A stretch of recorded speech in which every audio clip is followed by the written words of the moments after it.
What's up, everybody? It's Jordan, and welcome to the Sports to Hind Show.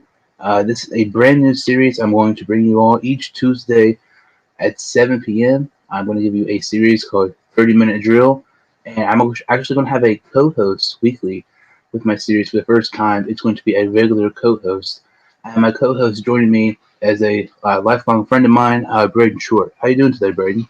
I'm doing good, and I'm doing good. And whenever he says lifelong friend, I believe it's been 12 years since we, 12 years, I I believe. believe so. But yeah, also on this dude, we're just flowing, no scripts whatsoever, no script. This is not scripted. This is just us just showing our friendship and just how well we know each other, I guess. Yeah, 30-minute drill. We're going to talk about sports. We're going to talk about random stuff. We're going to talk about everything we have to talk about in 30 minutes or less. Like I said, really, really random stuff will be talked about, with also, the occasional sports talk. So before we get started, Braden, can you tell some of the listeners something about yourself and things you're into? Oh yeah, so I'm a Cincinnati Bengals and Cincinnati Reds fan. Those are my two teams I predominantly like in the pros. And then college, of course, I am a Marshall fan, Marshall Thundering Herd in Huntington, and I actually attend Marshall University and I'm a junior right now. So big Marshall fan. Always grew up and loved Marshall, and then we've always attended games together and sat same spots almost every game. I think so. I don't think we ever sat anywhere different. Yeah, I mean, we really have a lot of things in common. I'm not a big baseball guy, but if I had to pick a team, it would be the Reds. Obviously, if you've seen even just a second of my videos before, I mean, you probably know I'm a huge Bengal fan. I actually like Marshall as well. So, Braden, can you talk about kind of like how we became friends and everything? I mean, we it's kind of interesting. So we didn't like each other at first, and yeah, but yeah, we had a little rough patch on a trip that we had a little field trip that the whole entire elementary school almost went on probably to Cannon Park. First grade, yeah, we he didn't want to go on the haunted house little thing. Dude, it wasn't even scary. It's like the Walmart brands of a haunted house. Looked like it was made with about a few things of chalk, a few things of chalk and some black paint. Honestly, not too impressive. But and then uh second grade, I seen him and his parents carrying some Bengals cornhole boards, and then ever since then I can just remember us being friends ever since then. And what's really interesting, I've yet to ride that ride since then. I believe that was in first grade, and we were both kind of arguing with each other because of a friend at the time, and neither one of us has talked to that person probably, God, I don't know, 3, 4 years at least. And wasn't Cannon Park in a video game? Yeah, it was in Fallout 76, I believe, is what it was in. Yeah, so I mean, it's a local place, but it was actually really cool. It was on a video game. You mentioned the cornhole board. Being a Bengals fan, I kind of remember the first memory of us sharing something in common was on the playground. I asked, if you're a Bengal fan. We talked about something about Ray Maluga being drafted, and ever since then, it's been like it's just been really kind of weird. We have everything in common. It's really Lots strange. of things. And I mentioned the draft. With them drafting Ray Maluga years ago. You're actually able to watch the draft with us so far. Day one was yesterday, and day two was tonight. What were your kind of thoughts on the Bengals' second round pick, Jackson Carmen? Me, I'm not really impressed with this pick at all. I mean, I really wasn't impressed either. I felt like if we were going to take a guy with some medical issues, of course, Carmen just came off the discus surgery. I believe he had a herniated disc, right? If I Hmm. believe correct. And he wasn't able to run drills at pro day or anything like that. So that kind of worries me. But if I would like to have a Jenkins, right? Hmm. I always confuse his name with Jennings, but I'm pretty sure it's Jenkins. I know who I'm talking about. I'm just horrible with names, dude. Literally one of the world's worst with names. I jumble names all the time, but I would have liked to take him. But I know that apparently it was a rumor that a hip injury is what made him drop. So And to me, I just really don't like this pick. This reminds me a lot of the Drew Sample pick a couple years ago. And, there's a 6 words very famous around this house. Who the F is Drew Sample? That was my dad's reaction when the Bengals picked Drew Sample. Not many Bengal fans like the pick. I was one of those people who hated the pick. This reminds me so much of that Sample selection. Like you said, if you're going to draft somebody who's injured on the offensive line, go ahead and take Kevin Jenkins. This was definitely the maddest I've been since that Drew Sample pick. And looking back, we've been mad at a lot of Bengals picks. To me, a couple that stand out are Mark Walton. I mean, the guy's been arrested more than he has career touchdowns.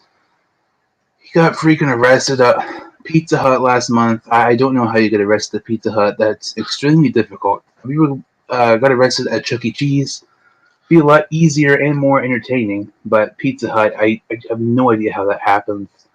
I just did not understand that pick. Another one I was not happy about was Joe Mixon. Looking back, he's matured as a person. I just did not really like the Bengals selecting him, due to that, he punching a woman. But those were kind of some of the players I was kind of upset when they were drafted by the Bengals. Who kind of some of your worst memories oh, of the definitely Bengals? John Ross. No, John Ross stands out the most to me. I remember hating that pick then, and I still hate that pick to this day. I truly believe, of course, if it wasn't for him running that 40 time, there's no way he would have even been close to being selected in the first round. Oh, absolutely. I mean, that he's injury prone. I mean, his 40-yard dash. He didn't really even have that good of hands whenever he was coming out. I mean, that was everybody knew that he would drop balls, and I mean, we even seen him live in person dropping easy. Whenever we went to the Bengals fan day that one time, drop a wide open pass in the end zone, just right through his hands. Yeah, that was another pick that was just absolutely horrible. Never worked out with Ross to the Bengals. And well, you coming over for the draft. We actually had pizza today from a local pizza place, and Tom Pizza got to plug the name in it. I absolutely do. Really, really small country pizza place. It kind of had me thinking. You had to pick your 3 favorite pizza places.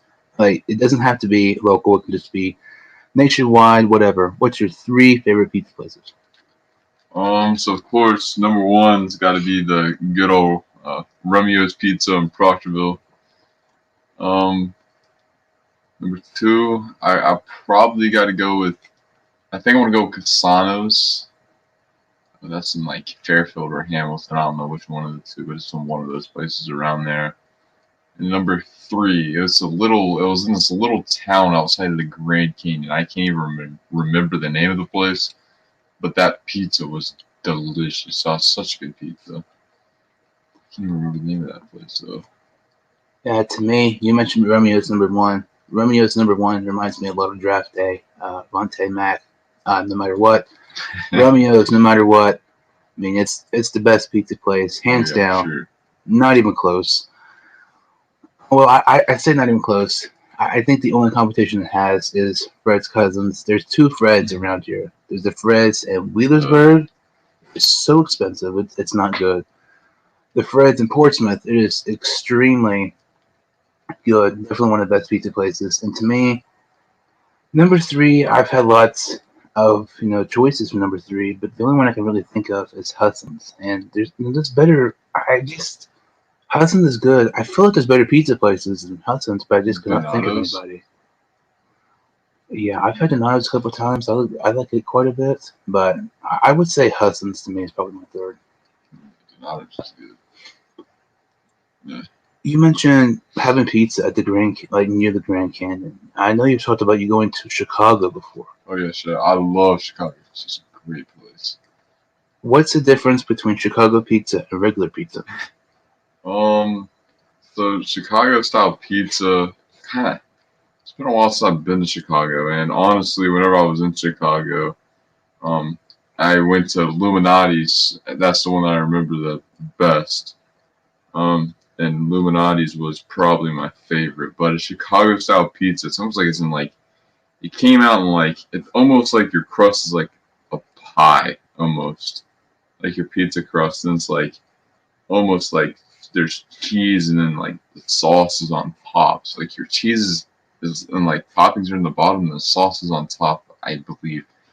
It's like I said, it's been all since I've had it, but I'm trying to think of the name of the first time I went up there. Of course, me and my family wanted to go to Chicago or go get real Chicago authentic pizza, and we were on Navy Pier. And hold on here, I'm trying to figure out the name of this place going on maps. And those of you that are ever been to Chicago would know exactly where Navy Pier is.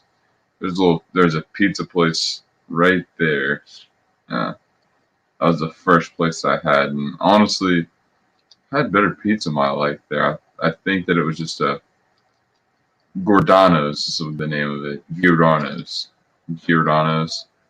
really wasn't my favorite pizza. I've never been to Chicago before. Oh, you gotta go. It's amazing. I love it. I love Chicago. It's a good place, honestly. Like but I'm a city dude. I like the city. I like to go walk around the city. Of course, it's kind of like you walk around, you look at like the different like statues that they have. Like Bean statue's pretty interesting. There's fountains. Of course, we walked to Soldier Field. I actually seen a soccer game in Soldier Field. They had a little that whenever they bring the teams over to the America, I don't know exactly what they call it. I can't remember off the top of my head. It was a Manchester City versus Dortmund. That was really cool to watch. It was cool to go in Soldier Field and see it. Underrated stadium in my opinion. I thought it was really nice. And then of course I've got to see the Cubs and Reds play at Wrigley, so that was really fun. Going to a game at Wrigley is nice. That's on my dad's bucket list. I thought that'd be really cool to go to. But to me, when you think of like monumental, I would say MLB stadiums. I think of Fenway Park and Wrigley Field. I was right at Fenway Park for a vacation. They played the Rangers probably like 10 or 11 years ago, at least. And my dad wanted to go just for like one pitch, literally like one inning to like watch the game to say he saw a game at Fenway. But the tickets were like $12. I mean, they played the Rangers.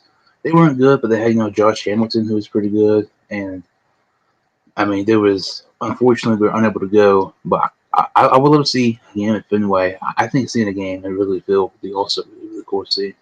Yeah, Wrigley's got a neat environment. It's just a different type of like the stadium's completely different, and I mean Cubs fans are crazy there. I mean, after the games, if you've ever been to a Cubs game, you'll know exactly what I'm talking about, or a Cubs fan, or I've seen it on TV.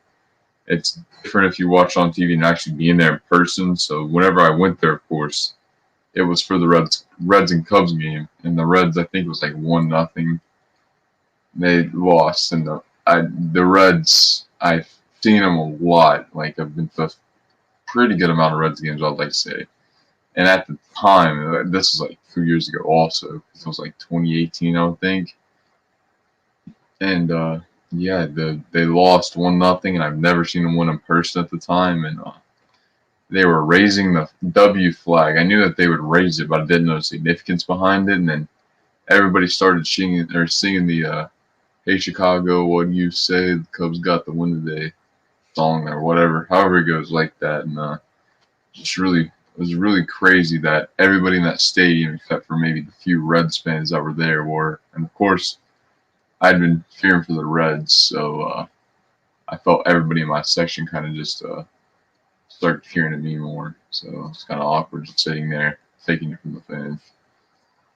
Yeah, I've seen I've not been like I said, never been to Wrigley Field, but I've seen videos of actor John Candy, the guy from Uncle Buck, singing it.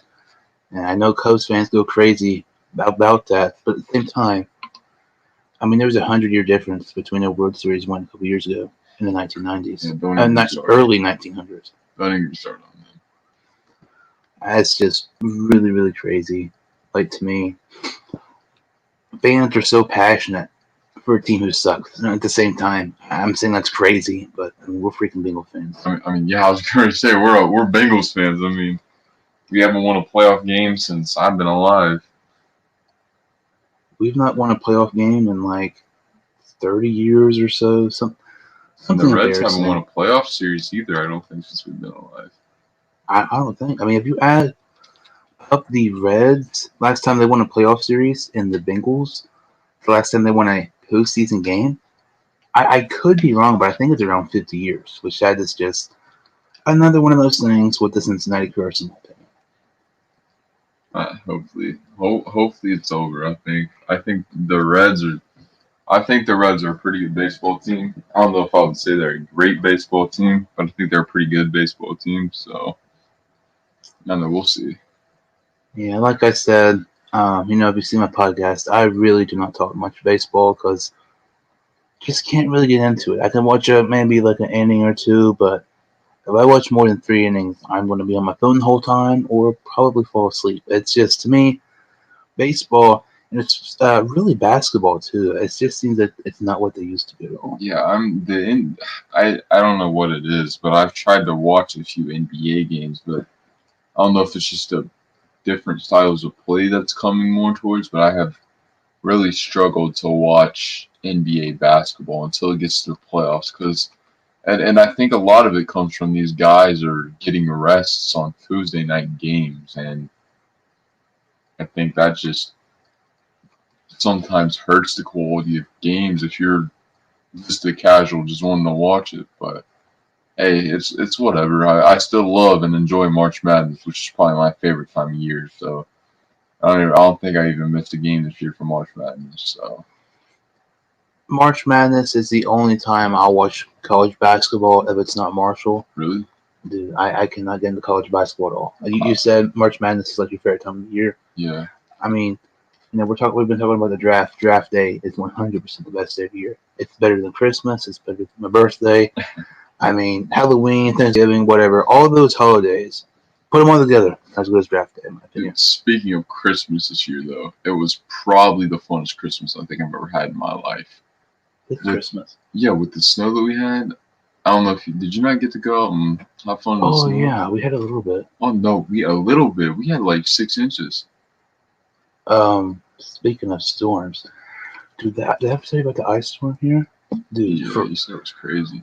at the very top of the hill, we went all the way down, and I was probably, if I did not jump off the sled in less than half a second, I for real would have ended up in the road. It was really, I don't know the word to describe it. It was fun, but it was so freaking scary. It was. It's so weird because if you're sledding in snow, you go down some, but with ice, you can't stop, and Oh that's no, dude, it makes it so much more fun. I would much prefer like getting ice storm with a no, tad bit of snow, no, so for than getting just snow. no. I'll pass on the ice. If you have to trudge out and go to work in it or something like that, and it's crazy. I remember my first time actually driving in ice. I had never really felt what it would be like on ice to drive your car, but it's crazy. You literally have no control over how your car goes. And actually, it was the day after Christmas was the first time I drove on a lot of ice because we really had a dry spell of like really bad winter weather. So Yeah, driving in ice and snow, just driving in general, is not something I'm really used to. Let's see here. 2 months, a little over 2 months is my 21st birthday, and I've yet to have my license. It's pretty embarrassing. And you mentioned you're going to work. I've yet to have, I would say, an official job. I do some oddball jobs every once in a while, but yeah, I don't really know what's ready to call me. I don't have a license. I don't have a job. I mean, dude, you got a license. You getting a new job soon. yeah, big time. I'm ready to start it. I think it's a good opportunity for me. That's all it takes. Is an opportunity will open eventually for you, and once you see that opportunity, you'll know what's best for you, and you'll take that opportunity. It'll come eventually. And kind of thinking about it's really interesting because you talk about like getting older, but you never really like. like when you're 10, 11. Oh, when I'm older, when you're Oh, older, and yeah, it's like yeah. boom, all of a sudden. Oh, yeah. Now I want to go back to whenever I was 10 years old playing down in the field with some of my neighborhood friends playing football and everything, and us talking about how old we were wanting to get. I'll never forget the first time I got a bill for college, and I had to figure out how to pay my bill for college. With luckily, my parents have helped me a little bit, but I still had to pay a lot of it on my own. And I just remember thinking that it was insane at how much stuff it costs, and I don't know, you're just not as dependent on your parents once you get older at some point. So you figure out how truly expensive stuff is, and you get a better just perspective of everything. Yeah, you mentioned everything was better when you're younger. You mentioned, Yeah, playing football with some of your neighbors. When you mention football and young, nothing gets me more excited than playing recess football in middle school. recess football. Nothing is better than that. I would do anything at all to go back just for one day. Oh, dude, I think a lot of people would. You always all you're not. I know you do not have TikTok, but you'll be all the time on TikTok, and I see videos on my For You page all the time of them talking about people dropping or going for 255 yards on the day, and just talking about how much they missed recess football and how it was truly a fun time in life. And I think a lot of people that we went to school with would agree. I mean, it was fun, man. Yeah, I mean, some of you might not know this. I am quite large. I wouldn't say small, but I mean, I'm pretty small. I'm like 5'9", 135 probably. I'm like 6'5". I'm not going to discuss my weight, but I mean, back then we were like, I, I'm not going to brag. I was one of the best passers. He was like the fastest kid in the grade. We No, I were wouldn't say fastest in the grade. I was up there. I'm not gonna let you like brag on me too much, but we'll say I was up there. we were like basically the modern day Patrick Mahomes and Tyreek Hill and Reese's football. I may not talk like a frog. The cheetah, That's about the only thing difference. the cheetah. I was like a cheetah out there, like Tyreek Hill. Yeah, I mean that was just absolutely crazy. And back then, some may say I was dirty. I would probably admit just, to I was. just a little bit, just a little bit, a little bit. I was like Vontaze Burfict before he came mainstream times about 100. I'm trying to think. I remember probably 10 times. Like I could have probably seriously hurt somebody. I know a couple Yeah, of people actually went to the nurse's office a couple of times, and the assistant principal, he actually took me out of class one day. He's like, "Hey, you play race football? Love to have you on the football team." I'm like, yeah, we'll see. And it's like, I ended up playing football. It's not the really way I expected it to be. It's just really interesting. speaking of the vice principal, Mr. Gibson, Mr. Gibson, do you remember in eighth grade whenever he made us clean the cafeteria? Do you not Not remember? really. He made us clean the cafeteria before they did the little stupid dance thing. After lunch he made us stay in the cafeteria and clean it, and we were doing the janitor's job, and then he remembered he said, "Oh, I'm gonna reward you for it. We're gonna give you guys a reward." We never got the reward party.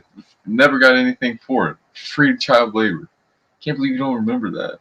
I would be kind of scared what his reward would be. Because he he was an interesting individual. Yeah, that's a nice way to put it. I feel like Um, good, still a good dude though. I like him a lot though. yeah, I don't remember that at all. Uh, No, I must have missed school, but dude, I mean, school is just so crazy. Like when you're in middle school, oh, I cannot wait till school's over. dude, I remember when we were so immature though in middle school, dude. Totally. I don't know how. I don't know how middle school teachers dealt with this. Like, I would like now I think back at how it was, and I was like, I would lose my crap every single day if I was the teachers. In seventh grade, seventh grade was actually the only year me and you were ever and basically in class together. And seventh grade, there was some weird. I don't know if you would say trend for about a week or two.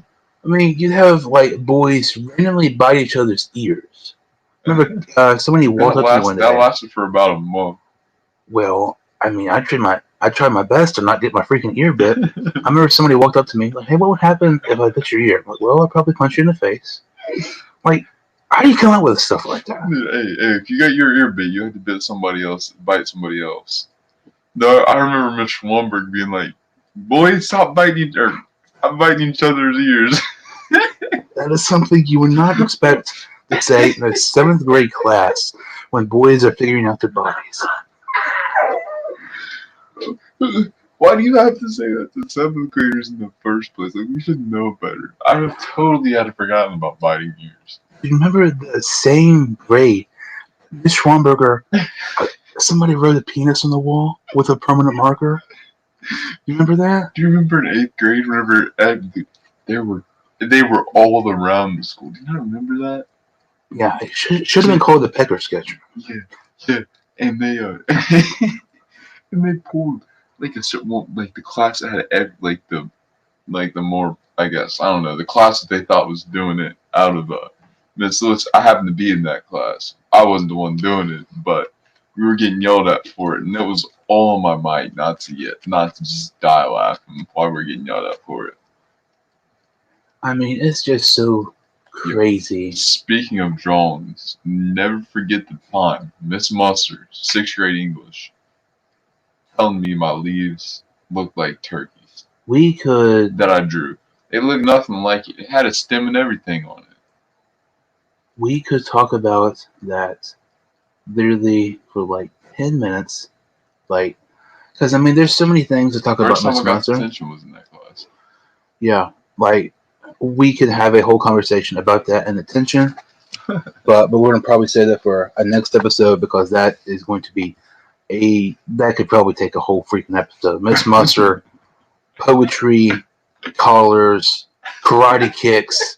There's a lot of things that have to go on, because we can't miss anything out because there's lots of intriguing Good stories story. and interesting That's a good story. stories that would definitely be on our next episode. So, this was kind of the first installment of 30-Minute Drill. This is going to be a show that comes on each Tuesday at 7 p.m.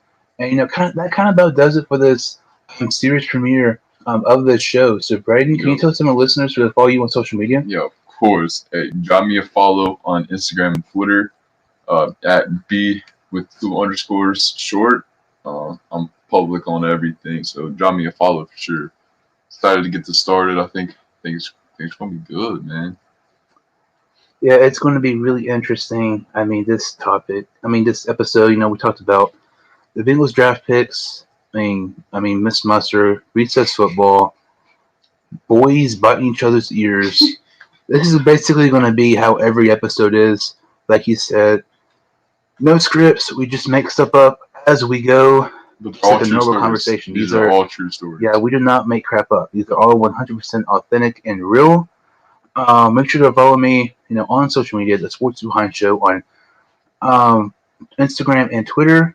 Thank you all so much for listening. If you could like this video and subscribe to my channel, I would greatly appreciate it. And we will see you all next time on the Sports Behind Show. Peace.